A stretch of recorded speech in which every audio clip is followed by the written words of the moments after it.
हाय, hello, नमस्कार. मी योगिता स्वागत करते तुमचं माझ्या चॅनलवरती. आजचा दिवस तुम्हाला शुभ जावो, तुमच्या मनातील सर्व इच्छा पूर्ण हो, हीच स्वामीचरणी प्रार्थना. तर आज यात्रेचा आहे ना तिसरा दिवस आहे आणि तिसऱ्या दिवसाच्या दिवशी ना सकाळी सकाळी ना म्हणजे शनिचरित्र जे आहे ते लावलेलं होतं. तर शनी सकाळी ना म्हणजे 9 ते 11पर्यंत शनिचरित्र आणि मग महाप्रसाद होता.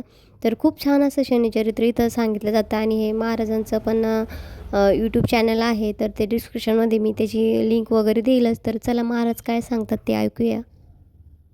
आणि सकाळी काय एवढी गर्दी नसते बरं का. ऊन असतं ना, तर उन्हामुळे जास्त गर्दी नसते. म्हणजे महिला वर्ग जास्त असतो, पुरुष मंडळी कमी असते. आणि सकाळचा जो महाप्रसाद आहे ना, म्हणजे प्रत्येकाने ना ही जी महाप्रसादाची पंगत आहे ना ती घेतलेली असते, नारळ उचललेलं असतं.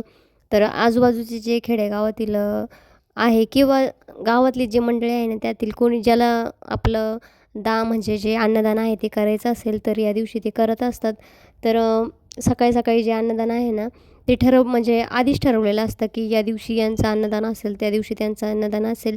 तर बघा इथं जे महाराजांचं खूप छान असं शनिचरित्र त्यांनी सांगितलं होतं की साडेसाती कशी लागते, साडेसाती लागल्यानंतर काय करायचं असतं आणि साडेसाती कशा पद्धतीची असते. तर थोडक्यात त्यांनी सांगण्याचा प्रयत्न केलेला आहे. तर तुम्हाला मी थोडंसं ऐकवते. करायचं असेल त्याने आजच त्या वस्तू काय कराव्या, खरेदी करून ठेवाव्या. यथाशक्ती पद्धतीनं आपण काळी छत्री असेल ती दान करावी. काळी म्हणजे याचा अर्थ लोखंडाची काही उद्याच्या दिवशी दान करावं. उद्या मात्र आपण लोखंड खरेदी करू नये.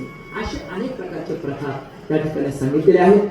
आणि उद्याच्या दिवशी आपण आपल्या जीवनात तशी तर नित्यनेमाने कधीच निंदा करू नये, पण उद्या आपल्या मुखातून कोणाची निंदा होऊ नये. एखादी काळी गाय असेल, त्या काळ्या गाईला तुम्ही एखादी सपाटी तयार करून तिला तेल लावून जर त्या काळ्या गाईला जर अर्पण केलं, काळा श्वान असेल त्या काळ्या श्वानाला जर अर्पण केलं, त्या ठिकाणी तेल लावून ती चपाती रोटी वगैरे जर अर्पण केली, तर याच्यापुढे शनिदेव काय होत असतात, प्रसन्न होत असतात. नाही काळी गाय मिळाली तर कोणताही प्राणी असू दे त्या ठिकाणी त्या प्राण्याला त्या ठिकाणी अर्पण करा. शनि महाराज शनि महाराज शनि शनि महाराज शनि महाराज शनि जय जय शनि महाराज शनि महाराज शनि जय जय शनि महाराज शनि महाराज शनि जय जय शनि महाराज.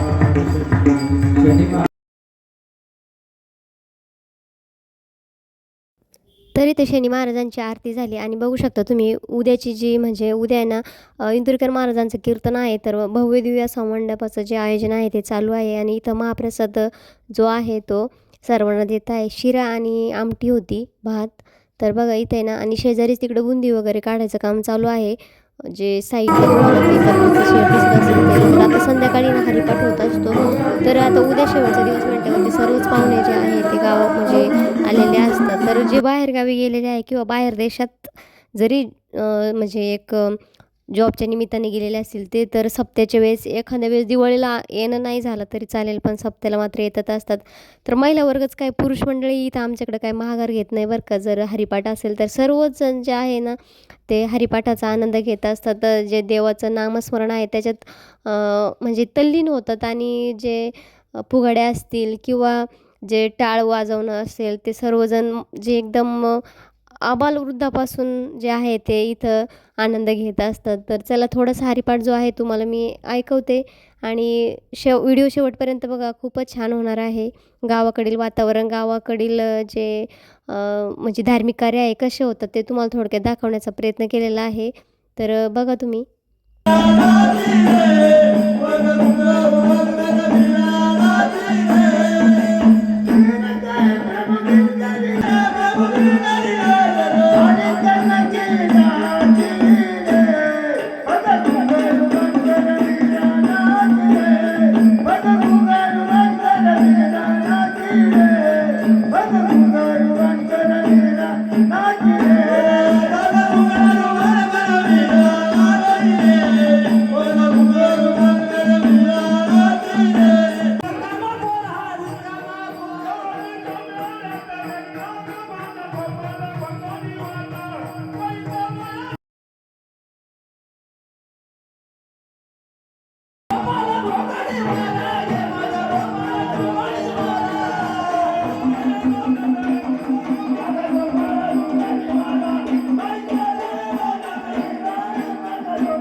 तर उद्या सप्त्याचा शेवट होता, तर त्याच्यामुळे ना थोडासा हरिपाठ जास्त वेळ चालला होता आणि त्याच्यानंतर 7 वाजता जी आरती आहे ती चालू होते. तर इथं बघू शकता तुम्ही, आता पुरुष मंडळी जे आहे तेही काही इथं माघार घ्यायला तयार नाही बरं का. तेही इथं जो हरिपाठ आहे त्यामध्ये नाचत होते किंवा फुगड्या पण खेळत होते सर्वच जण बरं का. आणि खरंच म्हणजे गावचा सप्ताह म्हणताना तर आम्हाला इतकं म्हणजे प्रसन्न वाटतं ना. तर म्हणजे एकदा जर आपण 6 म्हणजे हरिपाठ आहे ना 5 वाजता चालू होतो समजा जर, तर 5ला जर गेलं ना तर आम्ही डायरेक्ट 11 11:30लाच घरी येतो. म्हणजे इतकं तिथं मन जे आहे ते रमतं. तर खरंच असं जे देवाचं नामस्मरण असेल आणि तिथं थांबताना जो आनंद होतो ना तो काहीतरी वेगळाच असतो. तर आता संध्याकाळची आरती चालू झालेली आहे. आरतीनंतर महाप्रसाद होईल.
आरती झाल्यानंतर लगेच महाप्रसादाला जे सर्वजण आहे ते बसतात. तर ह्या म्हणजे महिला जास्त असतात.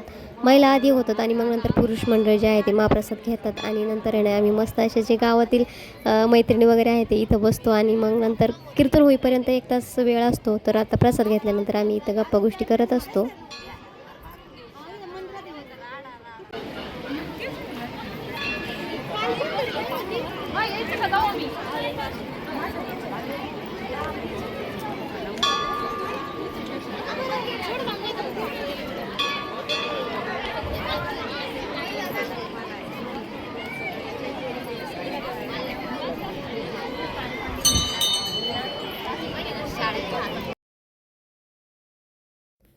तर आता तिथं बसून झाल्यानंतर आहे ना बाकीचं आहे ना मग तरी पण काय वेळ होत नव्हता. तर इथे ना आता संध्याकाळी बघा कसं छान असं वातावरण आहे. इथं आईस्क्रीमच्या ज्या गाड्या आहेत ते लागलेल्या असतात. तर इथं आहे ना आईस्क्रीम जे आहे ते घेण्यासाठी आम्ही आलो होतो. मग इथंच थोडंसं हवाशीर बसलो होतो कारण खूप ऊन असताना तर उन्हामुळे खूप गरमी होते. तर बघा इथं छान असं वाटत होतं आणि सर्वजण इथं कीर्तन ऐकण्यासाठी येत होतं कारण आता महाराजांचं जे आहे ते आगमन होणार होतं.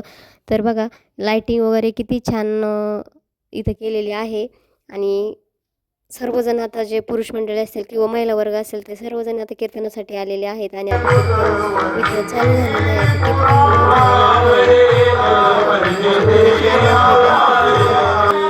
कार्यक्रम जो आहे तो संपन्न होतो. तर चला आजचा व्हिडिओ एवढंच. मला आमच्या गावाकडे आणि गावाकडे व्हिडिओ कसे वाटतात ते कमेंट करून नक्कीच सांगा आणि चॅनलवरती नवीन असेल तर लाईक शेअर सबस्क्राईब करायला अजिबात विसरू नका. लाईक आणि सबस्क्राईब करायला अजिबात पैसे लागत नाही.